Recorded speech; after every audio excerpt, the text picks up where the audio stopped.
I don't like to dwell on negatives, and the last 3 reviews here have been pretty critical. So let's close out Halloween-tober on a high note and talk about one of my favorite games, the original Resident Evil 2. This is fitting, as we've talked about 2 of its proteges recently, a direct sequel in Code Veronica, and Signalis, which certainly took a lot of inspiration from it. I would call Resident Evil 2 the codifier of the survival horror genre. That's to say that Resident Evil 2 by no means invented the genre, just that it's the game that most people recall when they think of survival horror. This is because Resident Evil 2 does so many things right. I won't be able to go into depth about all of them here, but let's go through some of the major bullet points, starting with the start.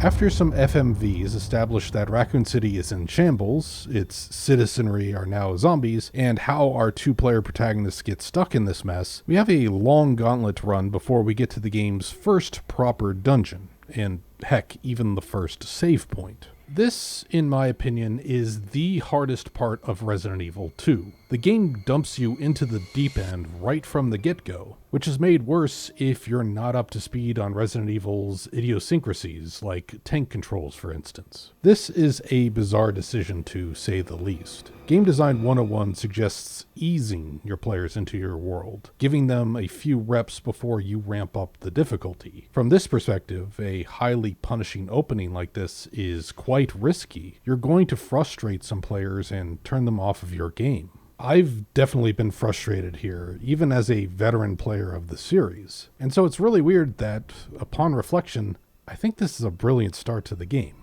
Why? Well, quite simply, it's a tutorial that doesn't feel like a tutorial, which, unironically, is how I like my tutorials. One of the most crucial aspects of survival horror is resource scarcity. Perhaps the most obvious resource is ammunition. How many rounds do we have left? In a well-tuned survival horror game, the answer to that question is not enough to kill every monster you come across. Which means we're going to have to either dodge zombies or spend some of our other resource: health. The key to navigating a Resident Evil is knowing how to manage these 2 resources and making the necessary trade-offs when it comes to that. And being thrown into the metaphorical frying pan of the Racoon City streets is meant to give us a School of Hard Knocks education here. These first few screens are certainly set up to punish any player who tries to fight their way out of them. Right off the bat, we've got 2 zombies crawling out of the burning wreckage behind us, pushing us forward. But there's a zombie in our way and another flanking us on the side. Optimally, we can bob and weave our way through with some deft movement, but we're likely either going to have to down a zombie or take a bite to push through. This is our first potential trade-off. Risk a little bit of damage to save ammo.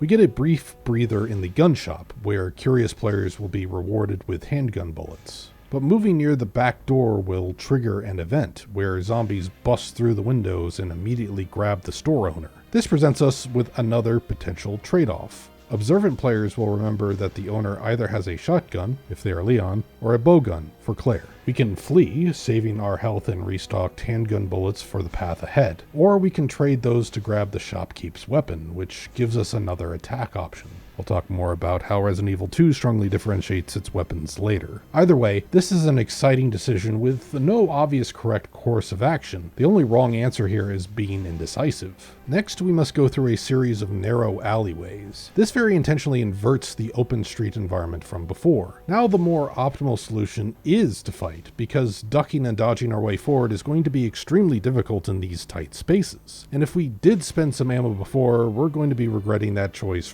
right about now. That's some brutal negative feedback, but the game is really making sure you've got the right mentality going forward. We still have a ways to go before our first safe haven, and the game will alternate between spacious streets and close quarters just to make sure we're picking up what it's putting down. This goes on for almost too long when we finally arrive at the first save point of the game. It's quite wild that we haven't even gotten into Resident Evil 2's core game loop yet. What's more is how different this intro is from that game loop of exploration, scavenging, puzzle solving, and retraversal. This, in contrast, is a linear obstacle course, but the crucial lesson it teaches us is that sometimes discretion is the better part of valor, and it's also setting the mood for the entire game. We're likely making it here having a big chunk chunk of damage taken out of us, and or having used a good amount of our ammunition. This scarcity of resources sets the table for what's to come. While most video games indulge in straight-ahead power fantasy, Resident Evil 2 exemplifies that the key to survival horror is having just enough to scrape by. Something would be lost if we just started out with this lack of resources right here. Instead, whatever we have left is the direct result of the decisions we made in the opening gauntlet.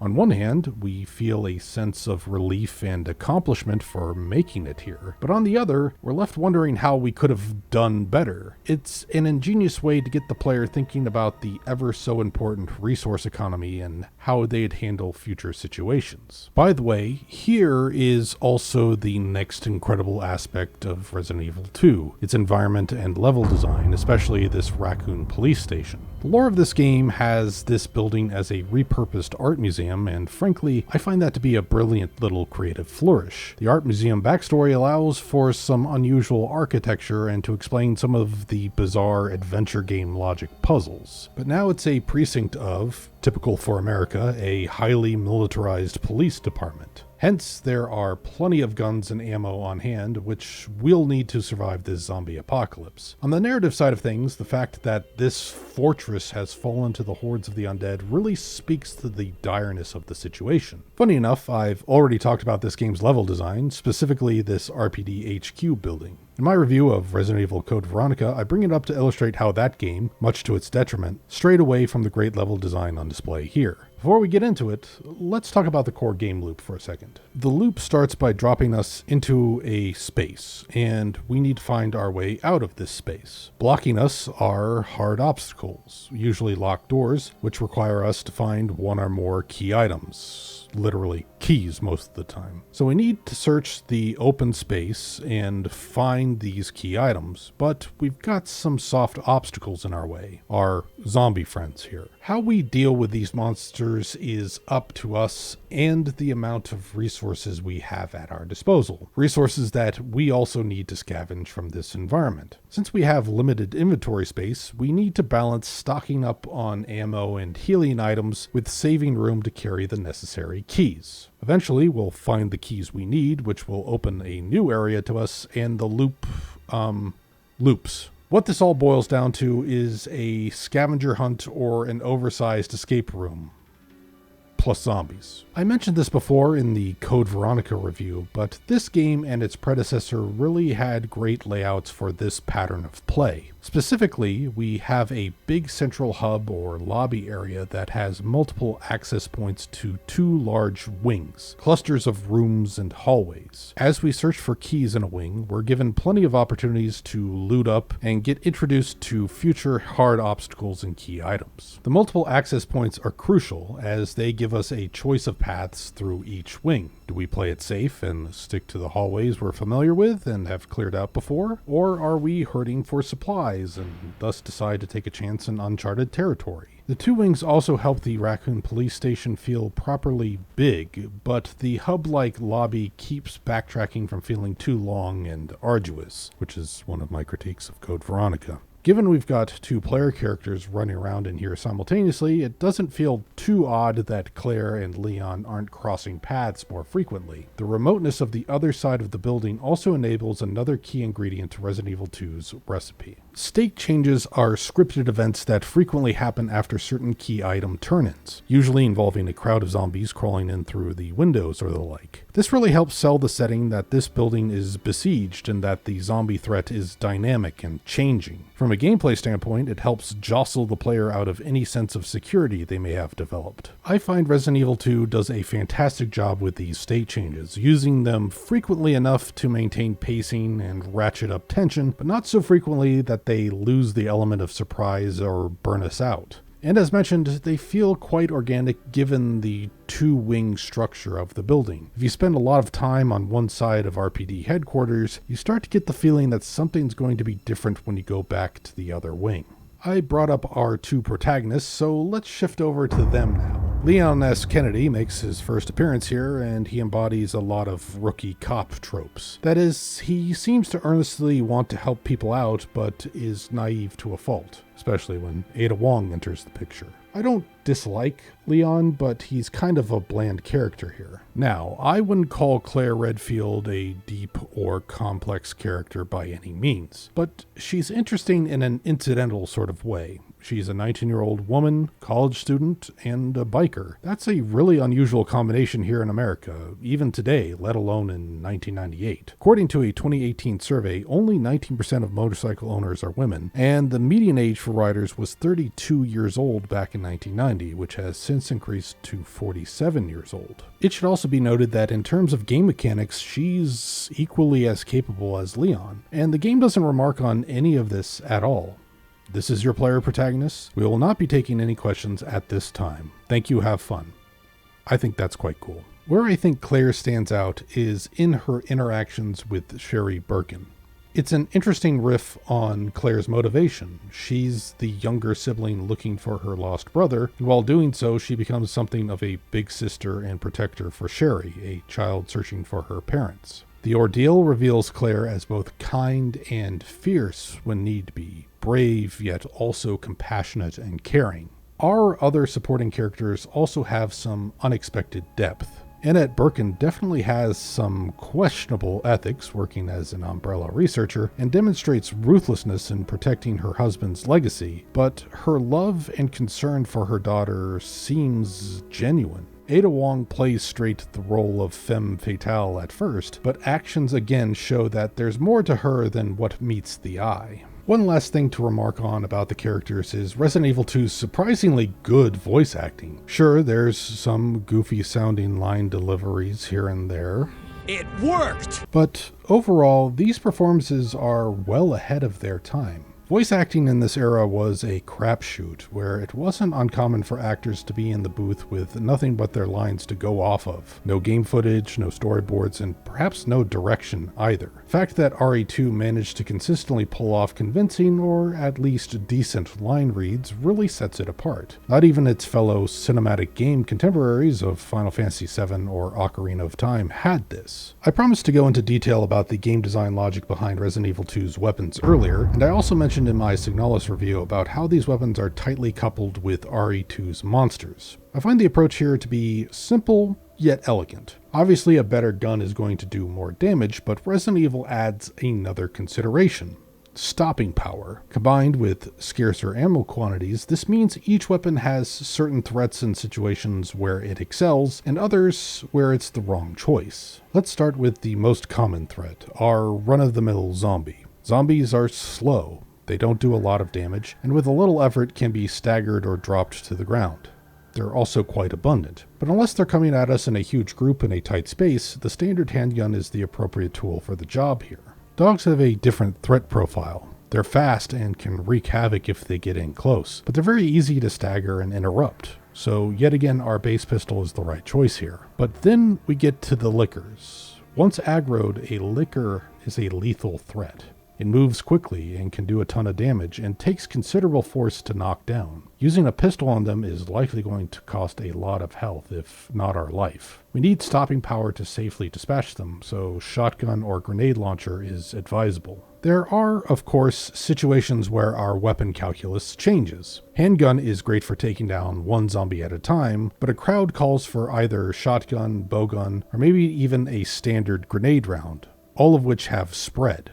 Or perhaps your cache of handgun bullets is running low, so you might consider efficient uses of your more powerful guns until you can restock. While we're talking about RE2's monsters, I really think it was clever of them to introduce the lickers early.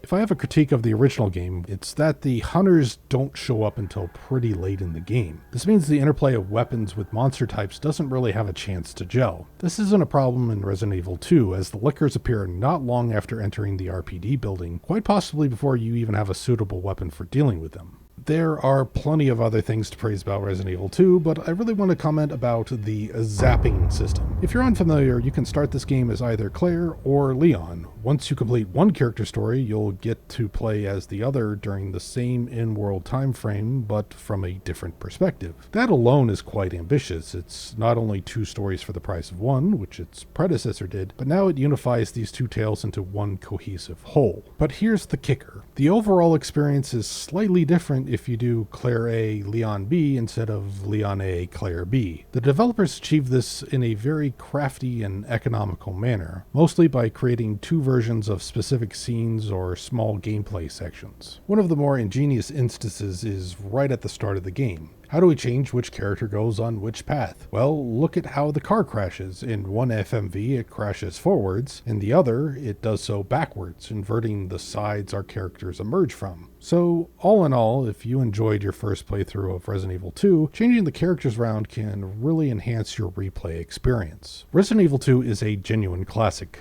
but even classics have flaws. So, let's lightning round a few of them. While I praise the game for its excellent level design in the Racoon police station, the following locations become much more streamlined afterwards, and we spend much less time in that scavenger hunt game loop. This appears to have been done to facilitate the story and maintain the narrative momentum and pacing, so that's understandable. Also, I'm not going to complain that this game has the wisdom to keep its sewer level quite short. The difficulty curve of Resident Evil 2 also seems to be weirdly inverted. I talked about the unusually difficult opening to the game, which I think is a bold and ultimately shrewd decision. But once you get a handle on things like optimal weapon usage, many of the horror elements recede. Perhaps I'm too much of a veteran of the game and should play on hard mode going forward, but I had dozens of each grenade type during my Claire B run. This really made things laughably easy at the end. While I've praised the devs for the economical reuse of content, there are some downsides that come along with this approach. This side character section, where you play as Ada and Sherry, is pretty much identical across the A and B routes. In particular, doing the exact same box bridge puzzle twice is especially repetitive. All said, these are but minor blemishes on an undeniable landmark of a game. Resident Evil 2 shaped video game horror for decades to come, and that's why it's a genuine classic. Thanks for watching. If you enjoyed this video or found it insightful, consider hitting the thumbs up and subscribing to the channel. The past 3 months have been great fun for me sharing my thoughts about games big and small, especially this month of horror games. So I also want to thank all of you who have been along for the ride here. It's been incredibly fulfilling putting out a new video each week, but I'm also starting to feel it. So I'm going to take a break here for a couple weeks and recharge. I'm going to be refocusing a lot more on 2024 releases leading up to the end of the year, so look forward to that. Until then, happy Halloween.